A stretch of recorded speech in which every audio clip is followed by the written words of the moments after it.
Welcome back to the Loud Sound Epicenter podcast. Today we have our second guest of the show, and it is BG. Thank you for coming on. Thanks for having me. So, over the years, we've talked a little vaguely about glam metal, but for my first question, I'd like to ask about a concept that I believe you coined, that you developed, and that is the idea that glam metal is Chad. And, Chad is this internet meme that's going around social media. So I'd like to ask specifically, talking about the hair bands, how would you describe, the fact that it is Chad as a concept? I think metal is associated with darker elements, and I think that a lot of people who are not metal fans would the first thing that comes to their mind is like corpse paint, or or just heavy, dark, drony. And I think in the 80s, that perception was totally different. What it meant to be metal was to be a Chad, was to be somebody who was attractive to the ladies. I mean, in the 80s, heavy metal was the genre that the jocks and the cheerleaders in school listened to. You'd look at the teen girls, and they would have Tommy Lee on their locker, on the inside of their locker, and heavy metal. But the thing about metal, in my opinion, in the 80s, what they call hair metal, some people consider that a derogatory term. I really don't. I'm okay with it. It was glammy because if you think about it, metal started off, in my view, back in the 60s as sort of really a British movement in many ways. If you look at the bands, if you compare late 60s, early 70s American music to British music, the Brits, they had Led Zeppelin and Black Sabbath and Deep Purple, had all this aggressive, some of it even like proto thrash metal. I mean, some of the songs really aggressive. And then in America, we had like the Marshall Tucker Band and, the Eagles. And it's like we just weren't competing. But when metal came to America, it was Chad. It was, it was the Sunset Strip, and it was very much based on Van Halen and that sort of early scene or whatever. And I think that if you were going to when heavy metal sort of arose as a mainstream genre, it's going to become poppy. It's going to become flamboyant and everything. There was a little bit of symbology in the whole glam thing. So I think that that's why I call it Chad, because it really was the Ubermensch, I guess you could say, of the genre, was the Chad on stage who was shredding, and it was a really cocky form of playing, and I guess that's why I really like that. I just love everything about the genre because everything about it is Chadly. Gotcha. Now, I'm glad you brought up the term hair metal, because I know there is some debate about whether that does harm to the genre. And, I think I've seen people criticize that term, saying that, if we use, hair metal or glam, that's what the critics used. And so it shows that we don't know that that was, used against us. And so I just real quick, do you think the term hair metal is derogatory, or how do you think, where do you stand on that whole debate? Yes, I think from with people use that term to dismiss it, but it doesn't really bother me. I don't really have any really hard opinions on it. I just I do think that, like I said, people dismiss it by calling it, I've heard people call it schlock rock or whatever. A lot of the grunge bands were calling it that, and when it was sort of replaced with grunge. For me, I just I'm fine. There's some people who are really offended by it. I'm not. I mean, because I can appreciate all different genres. I just like to point out the fact that they a lot of people thought that it was corporate rock, so therefore it was kind of astroturfed. It wasn't really it wasn't this organic scene, and that's anything but true. I mean, the scene in Los Angeles, and I've never been to Los Angeles, but I can tell you, I know people who, Gen X people who lived in that time, and it was organic, man. Those people believed in the music that they were playing, and I don't think that image and that style was corporately shaped. I do believe that these guys were sort of emulating what was coming from the late 70s, with the New York Dolls and Slade or whatever bands were sort of adopting the glam image. I may be getting that wrong. I'm not like a you seem to be more of a historian with music than I am. I'm kind of a little bit more like focused on one genre. Not really, but I probably know more than your average person. But the point I'm making is that I don't think it was a. People call it that because it highlights the perception in their minds that it was just corporate, glammy rock, and it wasn't real. And I push back on that. So Yeah, I can see how it can be reductive to call it hair metal because it kind of plays into its image over substance. And but yeah, I would like to put glam metal in its own category. There's one YouTuber who said something like, what even is hair metal? Is it a band? Is it a metal band that has hair? And it's like, okay, clearly there's more to it than that. He was trying to make a well, point. some people call it big hair. Okay. So or yeah, there is a lot of different like terms that like develop over the years, but I don't know. I like you've mentioned already, it does blend, pop melodies and the metal style. So it is distinct. And so I think labels are important for that purpose because I wouldn't, like you said earlier, I wouldn't want to associate it with like the darker side. They are heavy, but I would like to, right. draw a line between. Well, that's a good point. If I could say one more thing on that, the good thing about hair metal is a lot of people will say, well, it's not real metal, and if they're gonna do like if they're gonna make content or do a video about metal, a lot of times people will leave that era out, and I think that's wrong because if you notice, that's actually what I like about the whole 80s era, the mainstream rock of the time, was the fact they didn't jettison the heaviness or the pummeling riffs. They just took it and they added pop hooks and they made it more appealing. And I think it was aside from the fact that people think that that's just watering down a genre, which it may be, I think they did it in a tasteful manner. And there were obviously some bands that were had more of a hard edge to them. And I look at Rat, I mean, you look at Out of the Cellar, there wasn't a single ballad on that album. It was all just, hard rock, heavy songs with shred solos. And I gravitate more towards that. I sort of came into loving this genre because Extreme was a band that I fell in love with when I was a kid. I'm not sure if you're familiar, but Nuno Bettencourt was like my biggest influence, and his playing was just so crazy. And everybody was telling me, "Why are you listening to hair metal? That's hair band. That's a hair band." And I just never perceived it as that.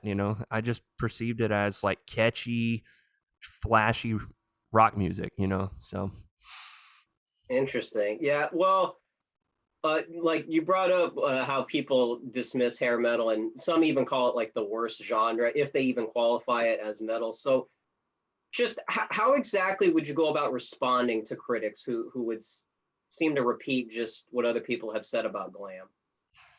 Oh, that's a tough question to answer because I just don't really care about critics. I mean, I don't care about like I've whether or not something is accepted by some either popular consensus or, by some snobby critic has never been a decision for whether I like something or not. And, my whole history proves that. If you go back in school, I came up during a time, I was in high school when it was sort of the last dying breath of rock and metal being in the mainstream. So you had your pop punk, you had your emo, which was really popular, and then you had like a lot of guys liked like Disturbed and Avenged Sevenfold and these kinds of bands. At the time, I didn't really like that kind of music. Looking back now, I would die to have it back. But you know, but at the time, I was all into Van Halen and all these bands, and I really got made fun of because that was old boomer music or whatever. And oh well, I think it stands the test of time. So I know that's not like your question, but the critics, I don't know. It's whatever I think they've been wrong. I think they've have a track record of not having their finger on the pulse. So Right. And more to that, it, also kind of it seeps down into like what fans of metal, think. end up thinking too. And so like the critics kind of shape, what the masses say about each other's genres. And so did you experience any of that when when you, like you said, you would listen to some music and people would say that they would qualify that as just hair metal? Like, do you think they ever checked out Rat or some of those heavier glam albums? Um, I well, years ago, if you would have asked me that about a decade ago, I would say no, they probably never gave it a shot and probably were basing it on stereotypes. I think that hair metal has seen a resurgence in recent times, and the evidence of that is that being a guitar player, I'm always looking at the latest gear. They're still making 80s shred guitars that it's never been more popular. Like EVH as a brand has really gained huge success. Rest in peace, Eddie Van Halen, by the way. Um, so I see that I see a lot of young people, Gen Z kids coming up, and they're on YouTube and on Instagram, and they're dressing like that. They've got their hair like that. They're playing Rat songs and everything. So I think it used to be. I think everything goes through. History's kind of weird. It goes through periods where there's one perception and then there's a revival of something. It's kind of like big band music was never spoken of when I was a kid, but in the late 90s and 2000s, there was a big revival of it, and then it became cool to like Frank Sinatra. And so I don't know.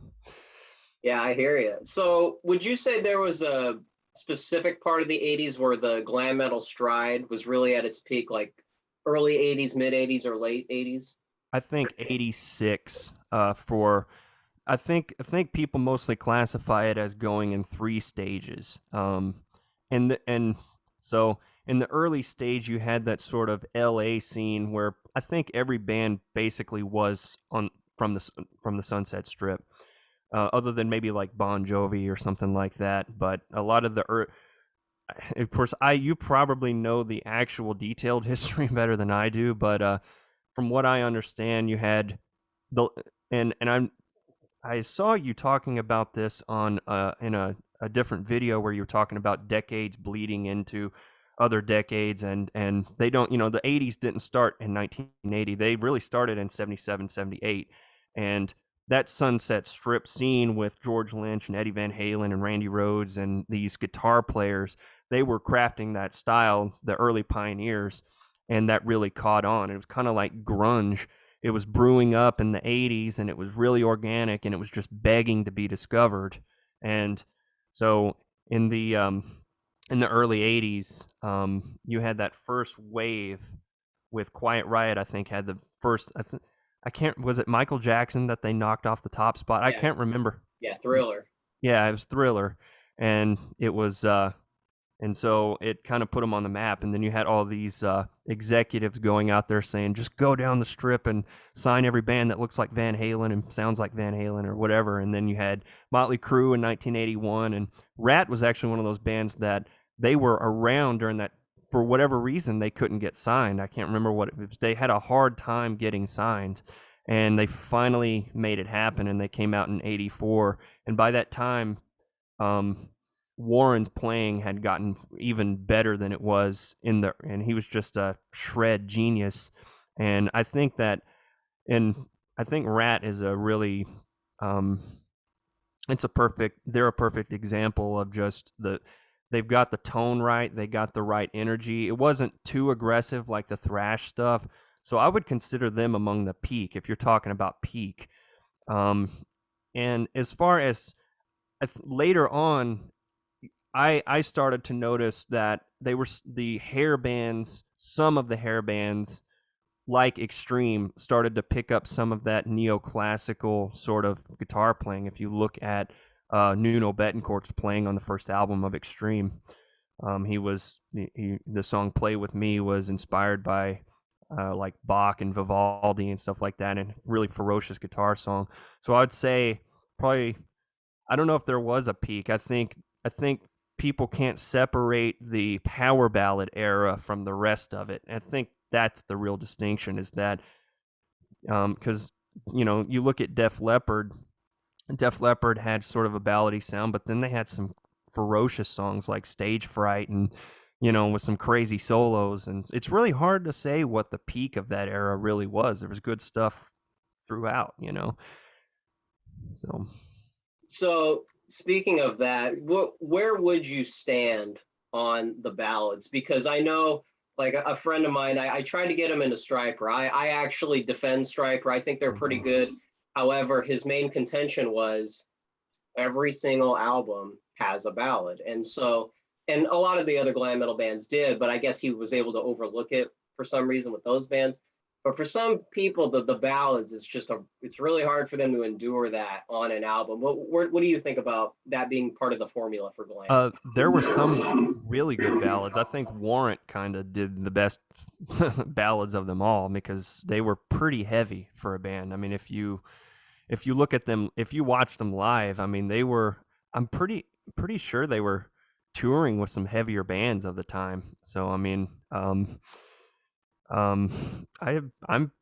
think, I mean, honestly, I never really paid much attention to a lot of the ballads. I know, like, I think of like Skid Row was another one that really did the ballad thing perfectly and still managed to have sort of an edge to, because they were touring with Pantera, and they were still playing, 18 in Life and I Remember You. So I'm a ballad respecter, I'd say. All right. So we're ballad respecters here on the show. I know that's just one of those things that, like the Image, it kind of seems to define the whole genre. And again, it's funny. People like to say that, well, I don't listen to what the critics tell me to think, but then like they'll watch like one video on MTV or they'll have one ballad on the album, and they'll say the whole ballad, the whole album, excuse me, is to blame because of one song on a 10-track album. So I never really understood that type of logic, but I'll give you some interesting things about the ballad question. The band Extreme was known mostly for the acoustic ballad More Than Words, which came out in 1990, right around, because the hair metal wave ended in 91 with the release of Nirvana, Nevermind, basically. Up until then, they were still the top of the charts, and they were considered the extreme ballad was a departure from the power ballads because it was just it was Gary Cherone and Nuno Bettencourt, and it was just that acoustic sort of folk song and a love ballad. And everybody who bought that album, they were a relatively unknown band at the time. They were buying it thinking that this whole album was going to be like the Everly Brothers, like top to bottom. And the whole album, they were like Mr. Big in that respect. Every other song besides the acoustic To Be With You or whatever, everything else was like speed metal or whatever. And people were going to the record store to buy that album, and the clerks were like, it's in the metal section. And they're like, no, you're thinking of, no, they're a metal band, I promise you. And people were actually returning that album because they thought it would be all those types of songs. Oh, man. I had no idea. Come to think of it, Mr. Big, that is a very good example of, I forget what that song's called. It's in like Brown Filter, the music video. But that main ballad that got them on MTV, it doesn't really summarize what the band's all about. Paul Gilbert coming from like the Shred, the Vinnie Moores and, the Yngwie Malmsteen type stuff. That's another aspect of glam that I think is underreported is, I mean, these guys were shredders, and a lot of like, a lot of the like guitar heroes of the 80s, that's I would argue that's some of the peak of like the genre, besides like prog, and they're coming from the glam metal scene, the Sunset Strip. So it's one of those things people don't totally agree. And that kind of sort of ties into the point I'm trying to make is that in the 80s you had this sort of one-upsmanship, and that's part of the machismo is like it was really cocky, like look what I can do, impress the ladies kind of playing, and that's sort of the energy, that's where it was coming from. And if you compare it to sort of the modern shred of today, what I think has sort of happened is, whereas in the 80s, they wouldn't have sacrificed the hooks or the song or you know, they would adapt that sort of playing to fit a hook that was accessible or a song that was accessible, and it would have been an enjoyable thing to listen to. And I think modern shred has gone too far down the autistic path where it's like it's all technicality. We want to play in a 7/4 time signature than a 6/8 time signature, and I just, it's all based on the rhythm and how complex they can make it. And to me, that's cool and all, but it's not Chad, you know. So that goes back to the Chad aspect as 4/4 meter, catchy, a catchy rhythm, and then you kind of get the song down first, and then you just let the lead guitarist go. You know what I mean? And so that's why I still enjoy it. Well, that's interesting to get your perspective on that, because I'm not as well versed on like the technical music part of it. And I think in my my '90s video talking about the decade, I made the argument, and I don't know if this is 100% true, but just based on like just using like deductive reasoning, I see that a lot of the post grunge alternative sound to this day still has an influence on the metal Yes. production, the sound, and even the way people, like you said, structure a song. It's, you know, they're more influenced by the people who built the '90s, and it never really changed. Even It's though just people make fun of drony. what's that? Yeah. It's just drony. It's the same sort of drony sound. And I always said, like, I couldn't articulate it back when I was in my formidable years, sort of developing my musical tastes. Metallica sort of drew me into metal. Up until then, I hated what was on the radio. I did not like the music that was coming through the radio that my sister liked to listen to, which was in the late '90s. You had all this, like you said, post grunge, singer songwriter type stuff, like, Sixpence None the Richer and Sister Hazel and Red Hot Chili Peppers and whatever, and the boy band stuff and the rap stuff. And I was always like, I just don't like any of this stuff, and still to this day, I don't like that. I don't look fondly back on that era. And when I was 13, I discovered Metallica, and that was it. I was like, oh, there is a genre that is badass and epic, and Metallica drew me into metal. And where most people kind of have Metallica as their gateway drug, and then they branch off into heavier stuff, black metal, whatever. Um, I sort of took a step back, and I'm like, um, a lot of people overlook these hair metal guys. I mean, they're better shredders and have, in my opinion, a more tasteful way of playing than a lot of these more aggressive bands. And I for some reason I got it, and it's like one of those things: you either get it or you don't. And I sort of branched more into the Van Halen because I liked the attitude of it. It was done with more style and more taste, and it had more of a macho element to it. So yeah, I'm just probably getting away from the point you were making, but No, no, that's perfect. Yeah, growing up, I also, the stuff on the radio. I mean, I actually, to tell you the truth, I actually did like it more back then than compared to today. I know that when people put a playlist together nowadays, who are Gen Z, I do start to notice, oh, okay, we all grew up with, so, all of the early 2000s, what passed as metal at the time.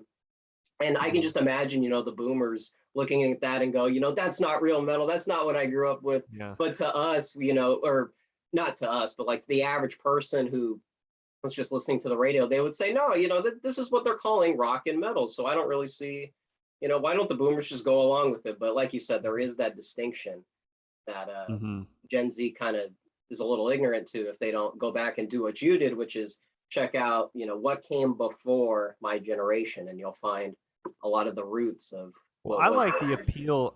I like the appeal of it being popular, and some people may think this sounds kind of cringe, but the idea that ladies liked it, the idea that, and yeah, that is on some level cringe, but it ties into the fact that it goes along with my argument that metal increasingly is working itself into this dark corner where it's all autistic. Really, it's only accessible to young, intelligent men. You know what I mean? And which is there's nothing necessarily wrong with that. But if you if you continue down that path, then um, you, the only thing that's going to be you're just making it to where what is the alternative to that? Rap or hip hop, or that's what's cool. That you have to look like that and be like that to be considered cool and what is desirable to the opposite sex or whatever. So I mean, to Well, me hair metal was that thing. It was like you got to be this Chad who plays guitar on stage if you want to be cool. And that we've lost that element. We've lost all the hooks, all of the just the pizzazz to it. It's just not there anymore. And I respect the technicality of people wanting to play, you know, progressive metal and jazz influenced metal and this kind of thing. And but it's just it's not it doesn't have broad appeal. And I think that when people hear like a really good hard rock song today, I think it perks their ears up, and it does that for me. And I'm actually working on original music right now, which I'm hoping to get out by the end of this year, which that's exactly the philosophy I'm trying to take. And I hope I accomplish that. But no, that sounds great. I will shill your content, so keep that in mind. I'll do that at the end of the show, and whenever it comes out, I'd be happy thanks, to have you buddy. back on. But that is a good point. It's that term "dad rock" gets thrown at a lot of the Oh, rock and metal, and as you pointed out, and it's evidenced by this, what people call soccer mom rock, which is the '80s throwback stuff. Like women were on board with glam. It was not just like it is now, where it's so narrow that it's this very exclusive genre. It was so mainstream, and a lot of people like belittle that for some reason, but it was right. this unifying thing. It was this all-American genre that really lifted the spirits of people. So yeah, Well, that's I just, when people point out that, it's the soccer mom rock, it's like, well, my retort is always, well, virgin progressive metal versus the Chad hair metal every day, What are you there you gonna go. choose? What are you gonna choose? Yeah, the real dichotomy, they really gotta look at it in that perspective. So what specific album would you like to recommend to people who think that every hair band is Poison, for example? Not to belittle Poison, but to Yeah, I'm definitely make a them a Poison stereo. respecter. Yeah, me too. I am as well. I know I might get some flack for that, but for Well, people who think that it's like not as technical, what's an album you think that would surprise people? uh, well, I always go back to just my old favorites. I mean, the first Extreme album. I mean, it's just nothing but banger after banger. There's a ballad on it, but I wouldn't call it like because the power ballad label is not necessarily well defined. Because I mean, if you could argue Metallica had a power ballad on Ride the Lightning, and Fade to Black, right? But that technically fits the category, but it's not what people mean when they use that term. There's but other than that, it's just a lot of ferocious virtuoso guitar, and that's what people need to be looking for, in my opinion. If you want to hear what's so great about it, these guys were, the '80s was the era of the guitar virtuoso, and it wasn't just people like Vai or Satriani or Ingve. These hair bands had, by any standard, virtuosic guitar playing and very technically proficient, and it proved that you could marry technical proficiency with pop hooks and accessible mainstream music. Um, so I would say the first Extreme album, Out of the Cellar by Rat, definitely a staple for me. Invasion of Your Privacy. Um, uh, you put me on the spot to name music. Um, Pretty much. I think the second Skid Row album would be "Slave to the Grind." Would be that. It's really heavy, but it's still got a lot of hair to it. That would be a good one. There's just a lot of gems out there. I think there's a lot of good stuff on any album that where there might have been like big mainstream singles and anthems that came off those albums. If you get into the B sides, or if you get into the deep dives on any hair band album, you're gonna find some pretty crazy stuff. So Yeah, that is definitely true. There is a lot that I think a lot of people would be unexpected by. And anything Now, by Van Halen. oh, yeah, yeah, absolutely. Yeah, yeah, definitely check them out if you haven't already. Now, my last question, I hate to do this to you, but I do got to ask about a certain part of glam that kind of makes the genre look a little bad. I do have to ask, have you seen Decline of Western Civilization Part 2? I've not seen the whole thing. I have seen the outtakes from it when I was a kid on VH1 Classic, and I do know that that was definitely made as a as a deliberate hit piece on the genre or whatever. I Yeah, it makes it look bad. I don't know that that necessary. I think people would look more to like Spinal Tap as a as a thing that made hair metal look silly. Uh, Compared to that, but it doesn't really come up from. I don't really ever hear anybody talking about that and associating that with the silliness of glam metal or whatever. But Right. um, Yeah, I think overall, I think it does show the limitations of the excess from the genre, and when it gets to a self-destructive level, it kind of embraces like the worst aspects of the genre. But it's also a learning experience for glam, and it to see that limitation, I think for future generations, you can really learn a lot from that documentary. But like you said, it doesn't really, it's not a, what do you call it, what's that phrase, an albatross, it's not an albatross around its neck. It's it has kind of graduated from that point, and so I think that is a positive well, I'll put development. it this way: I don't think that that documentary or mockumentary, whatever you want to call it. I mean, um, I don't think that that is what people. I don't. Their sort of go to what pops in their head when they think about what makes glam metal a non-serious genre or whatever. I think that just that may have had influence on the zeitgeist that informs the public opinion, but I don't know that that's what your average Joe is thinking or whatever. I definitely, until you brought it up, I don't think I've thought of that thing. I think honestly, I think the perception of glam metal as we get further into the future, I think people are starting to look back with more fondness on that era, and I think it has a lot to do again from another video I was watching of yours where you said the 80s was an optimistic period, and it was. And that's why you would expect, because this was the children of the boomers. This was because the thing I love about hair metal is it's so not the 60s. The 80s are so not the 60s. It's Reaganomics, it's debauchery, it's the Sunset Strip, it's getting chicks, it's playing in a cocky way, and it's not all about all this like revolution stuff and all that kind of. I just hate that stuff so much.